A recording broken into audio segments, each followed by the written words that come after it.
when the mind and body connect through movement, there you are. Yeah. There's no need for resilience. Yeah.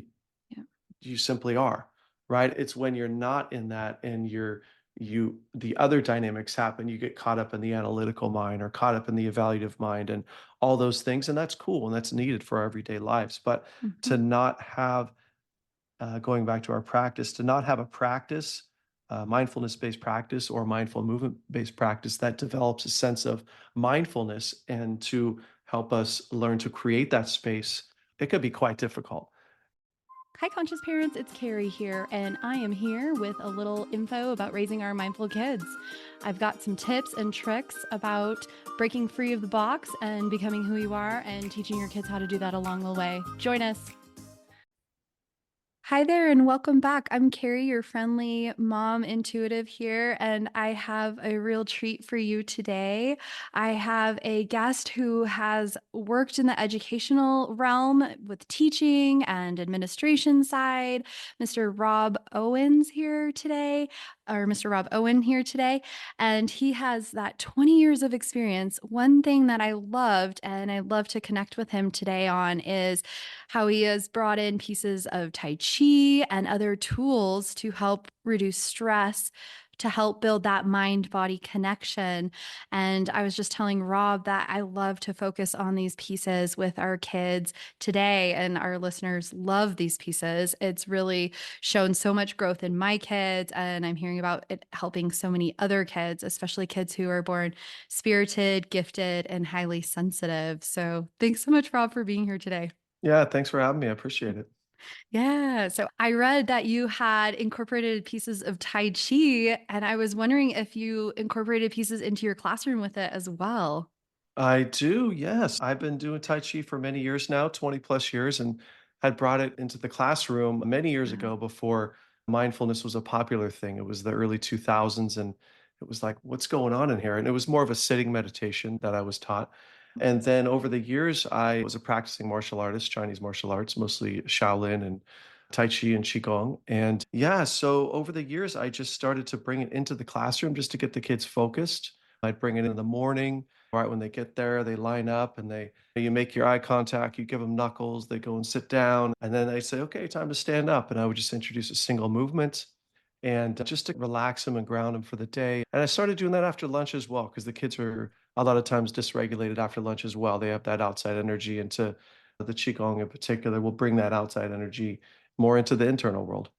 I love that so much. Do you have any idea of what we could do with our kids at home if we don't know full on Tai Chi? I do Yeah. a weekly Qigong Oh, practice with a great. group locally for myself as a mom. Mhm. I've tried to teach my kids teacups is one. I don't know if you've ever done teacups, but I've tried to teach my kids that one at home. My son loves it. Do you have Mhm. any ideas of anything we could do with our kids in these Oh, areas? Uh, a lot. I would say it depends on the age. It Sure. depends on the style of neurodiversity you're working with. Is it a neurotypical child? Is it there's so many Mhm. elements involved.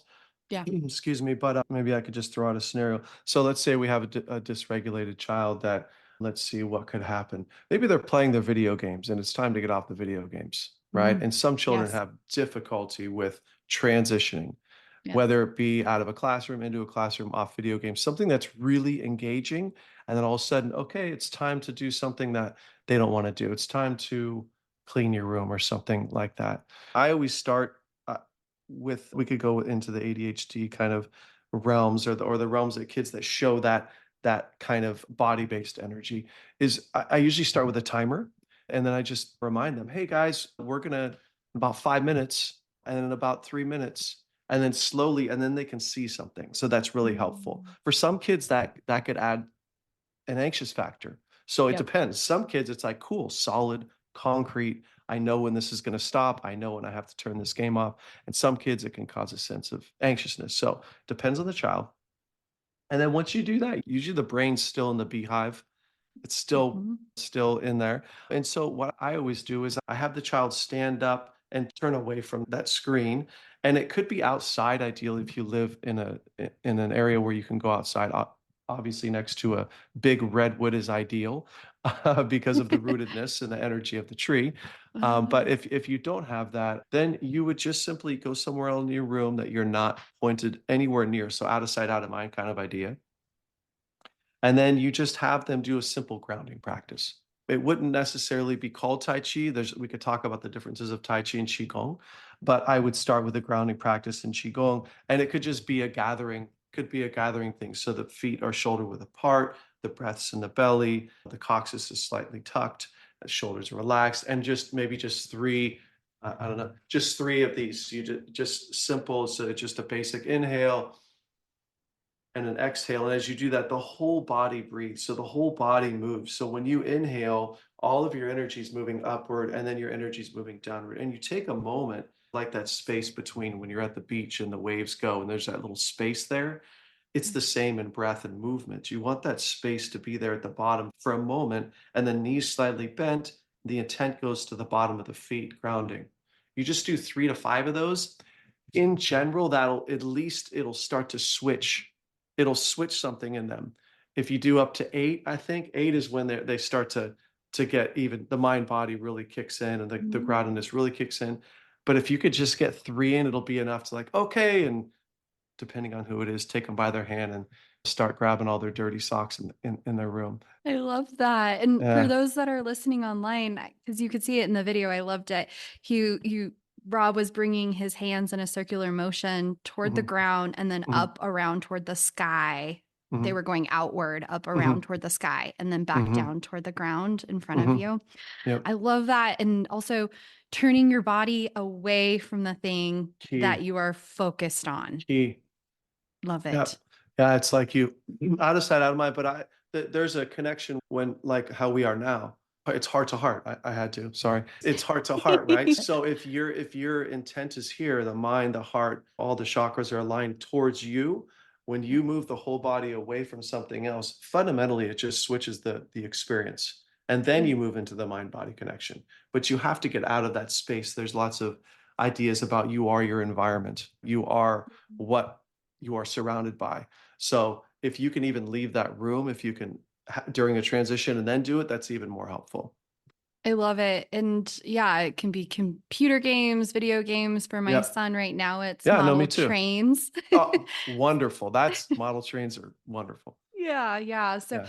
I love that idea. And I'm going to work with teaching him and also my daughter when we're in that focus state Right. after we've done our countdowns. And like hmm you said, some people, my daughter, she likes a visual Yep. countdown. So we have a silent clock. It doesn't buzz or anything. It's just that Cool. visual, and you can see the amount of Mhm. time decrease. Whereas my son, if I did that with him, he would just implode. It would Lose. not. Yeah, yeah. And I think that there's also on our side is really important to honor and recognize that they're in a flow state. Mhm. Right? So with that, it's really important to recognize that and to honor that and to give that. Maybe it's just you just walk up and just give a 5 minutes. You don't even say anything. So especially with trains, like my boy likes the cars. He just got a new. It's like large. I don't know what the term is. It's a model car, but he loves just looking at them and taking pictures of them and Mike that kind of stuff. Mhm, mhm. And I think it's really important to just honor that he's there in the moment, engaged in something that he really loves. Yep. And that's so key to build those neurosynapses. That's so key because that's actually they're touching on those grounded natural states in their own sense of being. And that's Mhm. so key for them to develop that at a younger age until instead of doing it when you're 20 or 30, Mhm. you're already creating these connections. Yep. And I think for some kids that are able to get into that amazing focus and that flow state, it hmm can be so intense to break away quickly from it. hmm And I hmm think parents experience it too when we're on the phone and we're trying to set an appointment and your kids, mom, Oh mom. yeah.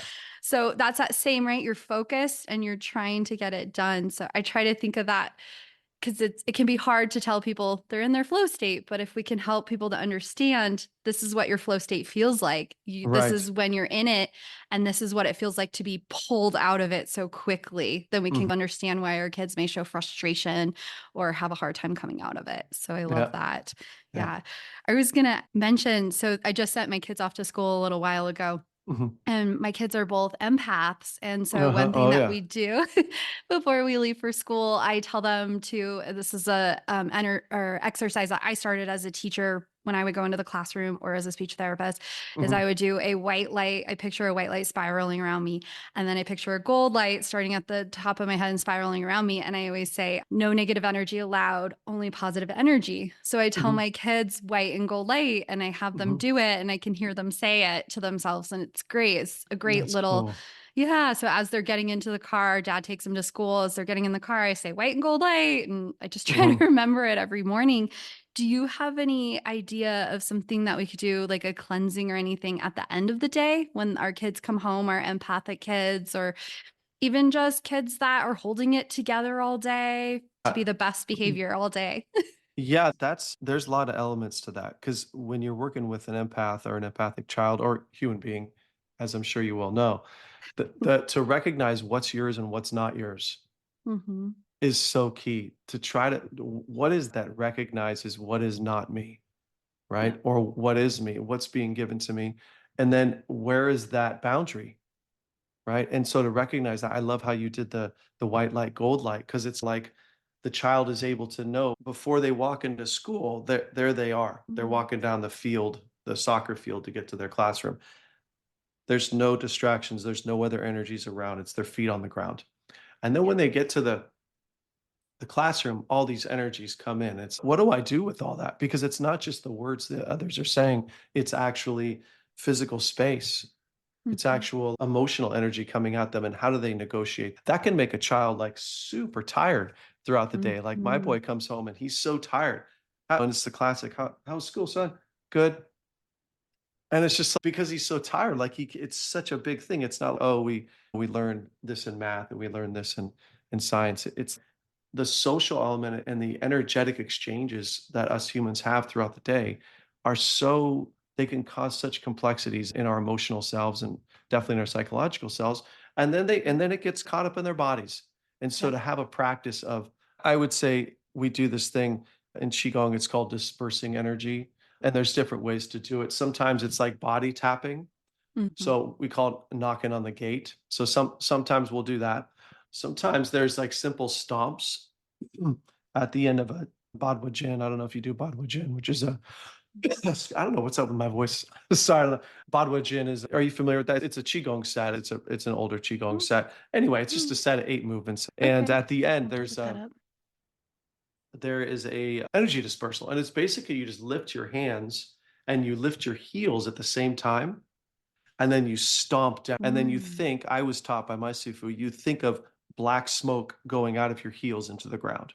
So you like Mm. inhale once and you boom and you knock your whole body, not so much that your occipital bones shake too much because that can happen depending how Wow. sensitive your body is, but Yeah. you can do that 3 times. There's also just wrapping that you can do, just like swinging your arms back and forth and gently slapping at the tops of your kidneys and in your heart area where you do a few of those. And that's for the more sensitive ones. I have 2 boys, and right now my older one's gonna turn 18 really soon, and he's done martial arts most of his life, but now he's into boxing. So for Oh. him, he doesn't wanna do something so subtle such as Qigong or Tai Chi. He's an Mhm. 18-year-old, so Yep. he exerts physically on the bag, Yep. which is great. That is very grounding as well because you're exerting all the stuff, and he has a huge internal world, and he's yet to learn how to navigate it there, but he's starting to, and it's such a beautiful thing. But there's the social facade, there's that hard edged logic that can get in the way Mhm. of the intuition and the Yeah. empathic kind of energies. So for him, if he just throws a bunch of blows for a minute straight, it'll release all that energy outward, and then you'll see then his body will relax. Mhm. Not necessarily anger, just Yep. releasing energy. I think others can maybe run, so Yeah. sometimes they need to Yep. exert it outward to be grounded after they come home from a day. Sometimes they need to be a little bit more um, subtle in the movement. Yeah, I love that. I actually use the movement a little bit for myself before if I have nerves about a podcast interview or something that I'm Sure. doing, public speaking. Sometimes I will, instead of being zen and meditating and Uh-huh. grounding myself, I get out there and I dance and you move that Absolutely. energy out. Because Yeah. sitting and Yeah. meditating, it doesn't help me in that moment with those nerves. I have to get it out. Yeah. Absolutely. Absolutely. So I love Yeah. that one. I was going to ask you, you had mentioned earlier daily mindful practice. Mhm. What does that look like for you or for families? What would you say? Yeah, for me, geez, where do I start? So I'll keep it simple. So I do a simple stretching practice. It's all Qigong and Tai Chi based. Stretching and then Qigong, then Tai Chi. And I can do anywhere. If it's morning time and I woke up late and blah, blah, blah, I'll get about 7 to 10 minutes in. But in general, it's between 20 and 40 minutes in the morning. For some people, that's not even doable. I also teach it at the school. I'm blessed to be able to teach it at the school that I work at. I'm the Tai Chi guy, the Wow. mindful movement guy, and we've brought it into PE. So I'm able to do it about 3 times a day. So I'm really lucky. But I think what's really important is to have at least, I would say at least if you can put aside 5 minutes, if you Mhm, can do 5 minutes and just pay attention to your body and mhm. what's going on somatically or what's going on emotionally or psychologically and move that and move it around, I think that's really key. So for me, it's usually from 10 to 20 minutes in the morning, and then I do it throughout the day. And I do teach others. Like I teach students and I teach an after school teen class and I teach adults as well, Mm, teachers as well as whoever else wants to learn a practice for just like an essential practice in the morning, the 5 minutes that you wake up before or after your cup of tea. It just sets you off on the day, you know? yeah. Yeah, that's wonderful. And Yep. sometimes I have to get it in the afternoon because mornings are crazy in our house. So Oh the yeah. little one's going to school. I have a 6 year old and a 9 year old. So Okay. So you're in it. busy. Yeah, we are You're in it. busy in the morning. So, yeah, Yeah. I definitely sometimes I send them off to school, do some work, and then I have time. So, even just Hmm. finding that 5 minute, or I'll tell my husband sometimes when he's at work for busy Hmm. parents, schedule a 5 minute meeting for yourself, go in a conference room and meditate, get it in for yourself. Absolutely. Yeah. It's on my phone for sure. And I put a timer because I practice what I preach. I model it. So I'll Yep. put a timer for myself. Okay, Rob, I look at the clock. You got 7 minutes, click. And then sometimes I'll do it with music, just Hmm. some ambient Yeah. music. Sometimes I'll do it silently. Mhm. Yeah. That's good. And then, so what would you share with parents of kids that are 6 and 9 in this era where Hmm. we have a lot of these kids being born that are so sensitive, so Hmm. gifted, learning material so quickly, having this zest for life and Hmm. these big personas coming in, right? Hmm. What would you tell parents in my era? Oh boy. I would say model mindfulness, model Oh, it, spend as much time in nature as possible. yeah. And the third one would probably be have a gratitude practice, have a Mm, gratefulness practice. Those, just off the top of my head, those three are ideal. The mindfulness, the nature, we all know it, but it's actually putting in the time and doing it and doing our best not to be distracted. And that's difficult to do in this modern day and age. Everyone wants our attention. Our attention is worth money. yeah. It really, this is what's wanted. In nature, thank God I live right down the street from the beach. So Oh, wow. I That's spend wonderful. lots of time at the beach. It really brings us back to our own ground of being, our own Mhm. nature, to be in nature. But I would say those would be the top three things. Model mindfulness for your kids, bring them out in nature, and really make sure that they realize, well, one, so they don't become the next entitled child, because we don't need any more of those. But two, it's so important for gratefulness is so important on so many levels. Yeah. What does a grateful practice look like for you? I think that's one area that my family probably could improve on. We Mhm. model it a lot. We talk about how much we have in our own house. Wow, we're so gifted. We have all these things. We're so lucky and blessed. And what does it look like for you, or what would you recommend? Yeah, yeah. I don't care. I'll throw it out pretty personal. When my feet hit the ground from a good night of sleep, I go right into the practice. I'm grateful for blank. I'm great. So it's almost like you're half asleep and Yep. you're almost still channeling the subconscious world. It's the same when I go to bed. When you're falling asleep, you almost program your unconscious mind as you move into the dream world, which will then move back into your conscious world when you wake up. So, for example, if you do that right before bed, I'm grateful for my love. I'm grateful for my children. I'm grateful for my health. Just basics, but right before falling asleep and after, and then that moves through your conscious world and it becomes part of your paradigm in life. And I believe it sometimes I'll have symbols too throughout the day. I have pictures and symbols that are thematic with what I say. I think I change it up every few months just to be more conscious Mhm. of it. So I'm not just so it's not a there's not necessarily automaticity to it. It's more of a conscious choice of what am I grateful for in this season, I if that makes any sense. Yeah, it does. And I think maybe it's something that I might try to incorporate into a breakfast thing of like maybe Sweet. modeling for my kids. I'm grateful in this because even though we have a busy morning, breakfast is something that we sit down together. Sometimes I'm in the kitchen, but my kids are sitting down with my Right. husband. Yeah, yeah. But yeah, modeling that for our kids in the morning and then maybe at bedtime with reading books. Or I think when you can find it in your routine, when you can find a Yeah. place for it, then you can Yes. be sure to try to hit it and modeling that for our kids, teaching them young so they can internalize that and learn it for when they're older and they Yeah, need it. I really like that idea just real quick is that if you are training a new behavior, if you can grab the just one part of something else, of course the kids are going to eat breakfast, hopefully, in the morning, right? And so if you can just embed that one little right before or right after in an already developed behavioral pattern, it's a Mhm. lot easier to do. It's a Yeah. lot, especially with the little people. And that's going back to the Tai Chi and the Qigong in the classroom. I do that. So they are already, they know, okay, I get back from lunch. Yeah. That's just like what and they're gonna get back from lunch. That's what they do in school. It's the same thing every day. So if you can Mhm. just add on one little bit and just start with one little bit just to get that going, I think is key. Yeah. Love Yeah, that. yeah. Yep. That's great. I'm going to try that out. I'll report back to you, Rob. Yeah, I wanna hear it. And I was going to ask you, what does modeling resilience look like?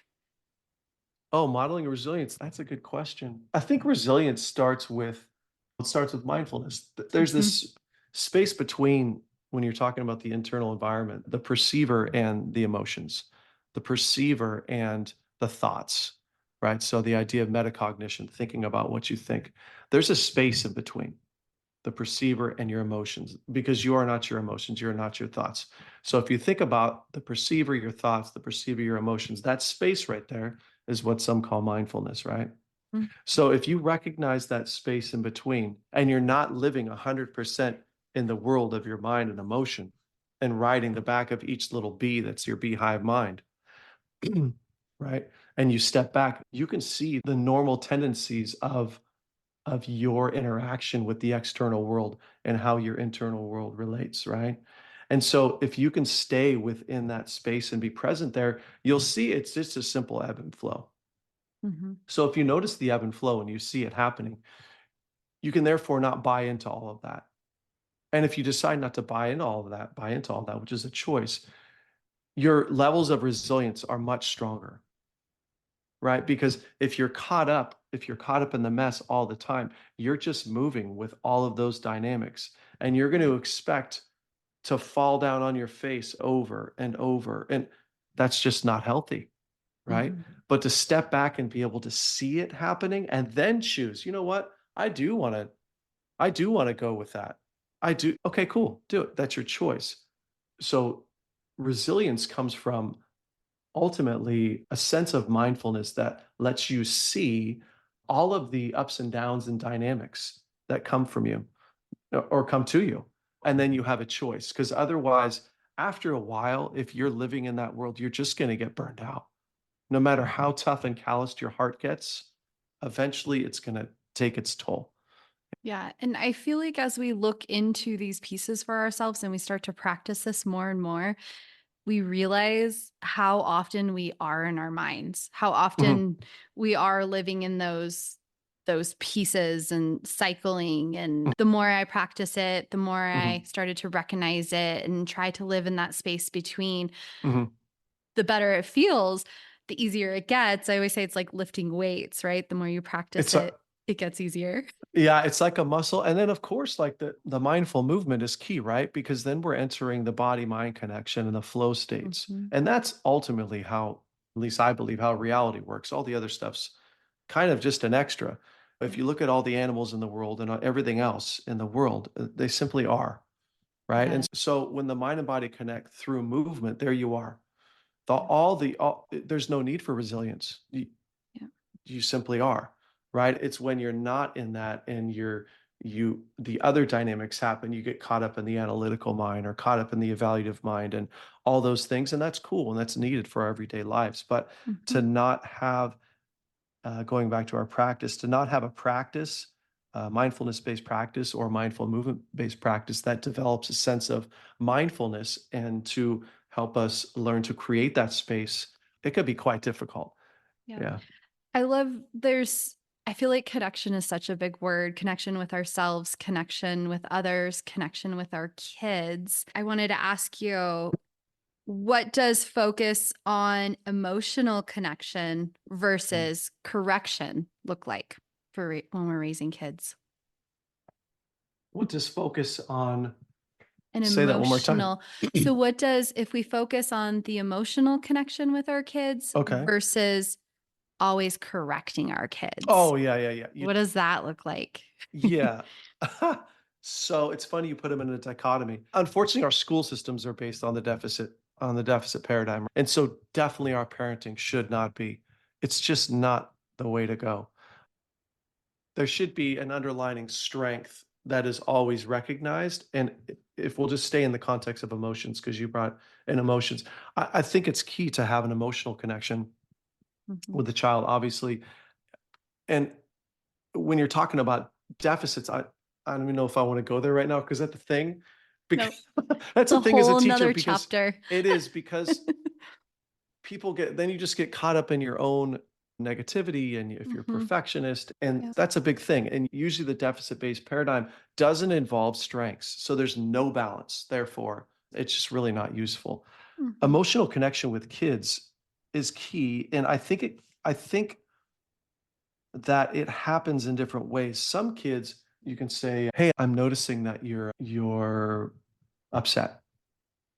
Right? And then that'll turn them around and let them, not saying you're sad, don't tell them. I'm noticing you have your head down a lot. I'm noticing you've been by yourself a lot. And then they have to figure out where they're at and then go back to themselves. I think that emotional connection with self is really key because if they don't have it with themselves, it's going to be difficult for them to have it with you. So first they have to recognize that they have emotions and they have a lot of thoughts. Yeah. Like there has to be a way for us to teach them to recognize that. And 6 and 7 is a great time to do it. And just to know that they have that and then to say, oh my gosh, and then you can empathize with them. Oh my gosh, I'm trying to figure out, I can't come up with an idea. Yeah, I just knocked my plant over. And now there's dirt everywhere. I'm feeling so upset and so frustrated. I think I just killed the plant. What I'm going to do is I'm just going to pick it up right now. And so to model that, like your emotionality towards an event and how you dealt with that. And then you verbalize what you usually say to yourself, whether verbally or non-verbally, it depends if you think spatially, visually, or Mhm. linguistically. That is key. So the child learns about their own emotions and about their own thoughts. And then you can start connecting with them even deeper when you start saying, you know what, this is really bothering me. Does it bother you? And then, or this is amazing. Isn't this? And then you connect through that. So, yeah, I think it's really important to get the child to recognize their own thoughts and emotions before, maybe not before, during the process of you connecting with them as well. Yeah, I love that. I think there's so many parents in this new era of trying to connect with our kids and trying to do less correction. Oh, I think yeah. we're really headed in that direction. I still feel like sometimes it's speaking another language from how I was raised, and I think a lot of Hmm. parents run into that is it's so easy to fall back into what we were raised like and how we were spoken to, and it's Hmm. so easy to go there again, and sometimes I'll see in my kids' faces if I say something or make a face and their response is like, "Oh, wait, let's try to model this a different way. Let's try to approach this in a different way." So also, yeah, modeling that for them, having compassion for ourselves too if we mess up and we go back to the way we were raised or some other mindset, doing it Mhm. a different version.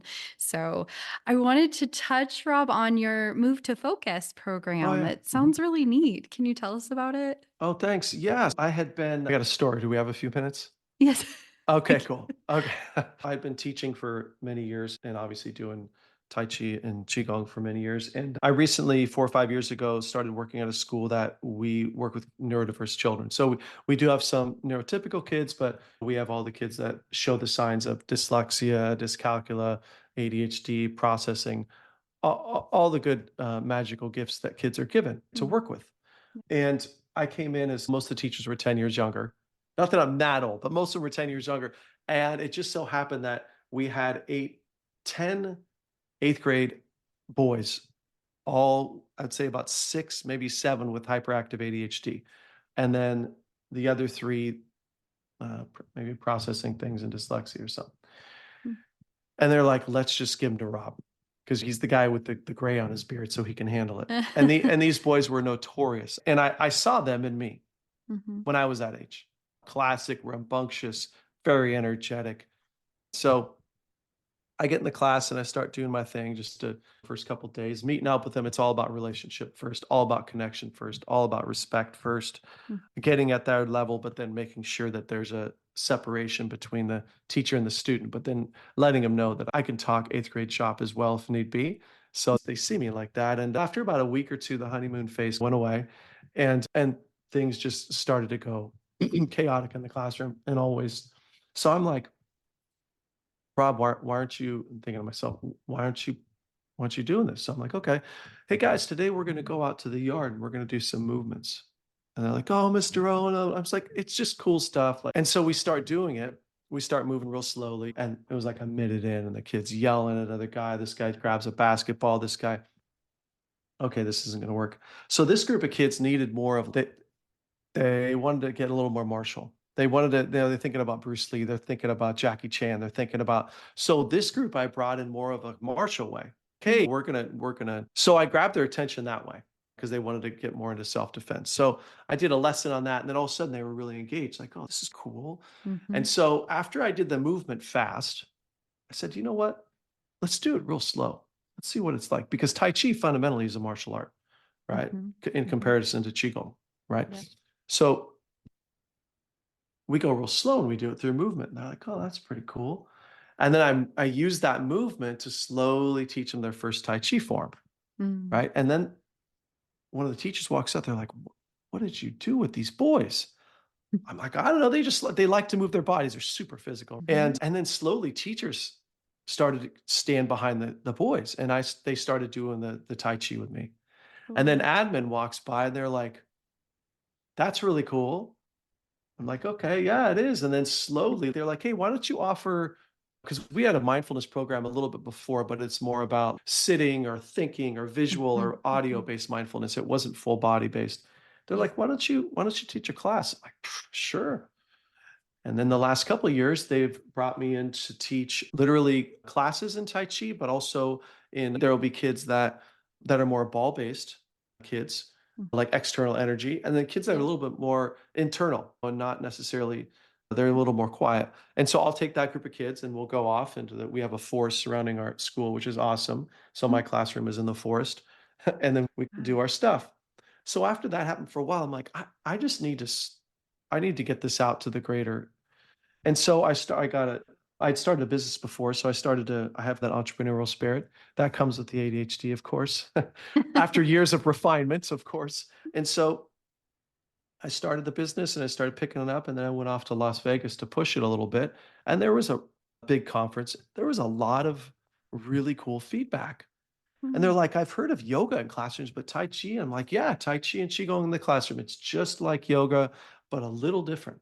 The kids are standing, they're not necessarily sitting down. And then I started putting it together. Now I have a company called Move to Focus, and I train faculty and staff and also teens the practice of Qigong and Tai Chi for the classroom, and also teachers and other adults if they're interested. I have therapists as well, just to give them their own practice. And it's short and sweet, just so when they start the day, the teacher's grounded, the teacher's balanced. So when the teacher walks into the Mhm. classroom, we know how the students are going to be, Yeah. right? They're Yep. going to be right, grounded and balanced. So it's been going well, and I'm super happy to mention it on your podcast too, just to get the word out. Oh, that's so cool. I love meeting have you heard the term change makers? I don't know if you've heard that Oh, term. maybe. So just making a difference, raising our consciousness as Yep. humanity and being a change maker. I love what you're doing. That's so Thank you. powerful, Rob. Thank Thank you. you so much for being here today. And Yeah, I'll I put really all of appreciate your it. contact info in our show notes for our listeners. We All right, appreciate sounds it. great. I really appreciate it. Well, that's a wrap. Thanks so much for tuning in, Changemakers. This is Carrie. And if you haven't done a review for us, 5 stars and a little few words about what you've enjoyed in our podcast episodes, we would really appreciate it. If you guys would like to ever message me, I would love any questions you have or any feedback at info@hearttoheartlife.com. We also have a brand new website, which we're super excited to share. It's hearttoheartlife.com. Thanks so much for tuning in and happy life, happy times, changemaker families. Bye. Please remember that the information shared on this podcast is educational in nature and does not constitute licensed mental health advice. If you need such advice, you should speak with a licensed professional about your unique situation. Thanks so much, happy listeners.